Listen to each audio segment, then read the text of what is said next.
ధ్యానానికి పరాకాష్ట ఎవడరా అంటే పిరమిడ్ మాస్టర్లే. గంటలు గంటలు రోజులు రోజులు కూర్చునేవాడు ఎవడరా అంటే పిరమిడ్ మాస్టరే. దేనికోసం వచ్చాం మనం? పత్రికారు ఎప్పుడో చెప్పారు, మనం అందరం కూడా ఈ భూమండలం మీద లోక కళ్యాణం చేయటానికి వచ్చాము.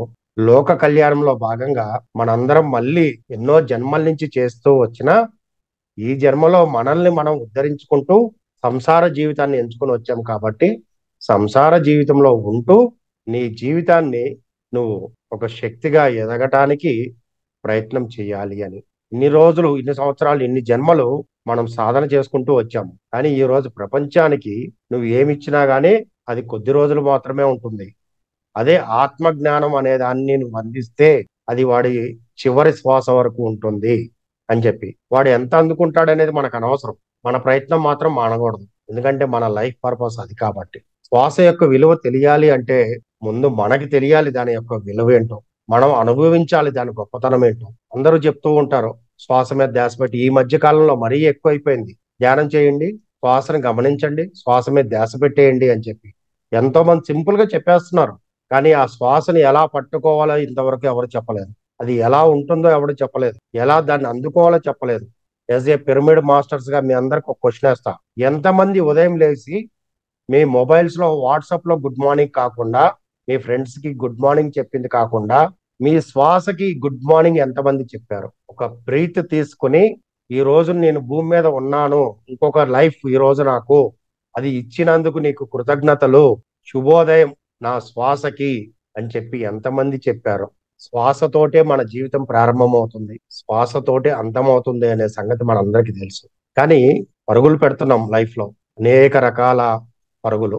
అది వ్యాపారం కావచ్చు, ఉద్యోగం కావచ్చు, లేకపోతే సంసార జీవితంలో కావచ్చు, ఇంకా ఎన్నో రకాల భౌతికమైన విషయాల గురించి కావచ్చు. కానీ వెనక్కి తిరిగి చూసుకుంటే నీ కోసం నువ్వు ఏమి చేయలేదనే విషయం అర్థమవుతుంది. అది ఎప్పుడు అర్థమవుతుంది అంటే నీ జీవితం అంతా అయిపోయిన తర్వాత.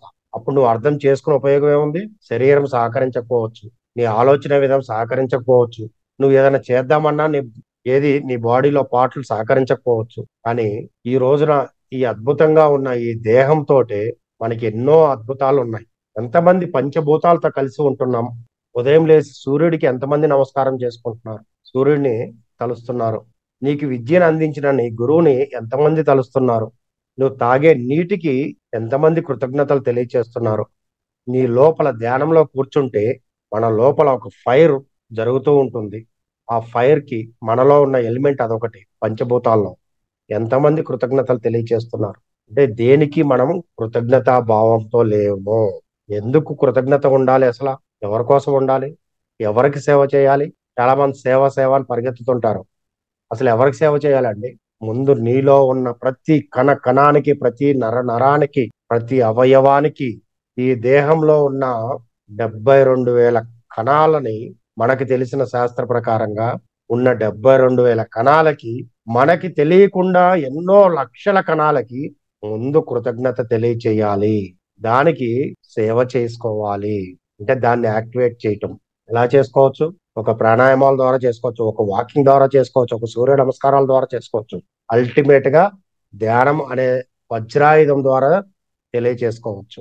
ధ్యానం తిరుగుతుంది, స్పర్శ ఎక్కడ తెలుస్తుంది?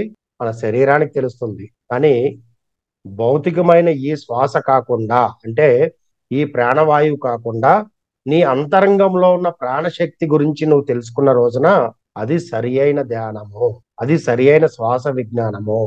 నీ అంతరంగంలో ఉన్న ఆ శ్వాసని పట్టుకుంటే, ఆ ప్రాణశక్తిని పట్టుకుంటే అప్పుడు అది అసలు శ్వాస అంటే ఏంటో అర్థమవుతుంది.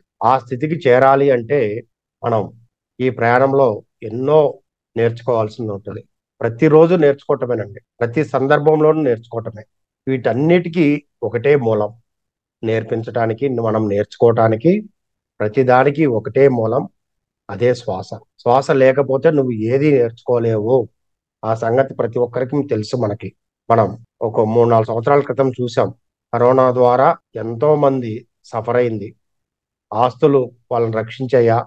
వాళ్ళు సంపాదించింది రక్షించిందా? వాళ్ళ పేరు పలుకుబడి ఏమైనా రక్షించాయా? ఏం రక్షించలేదు కదా.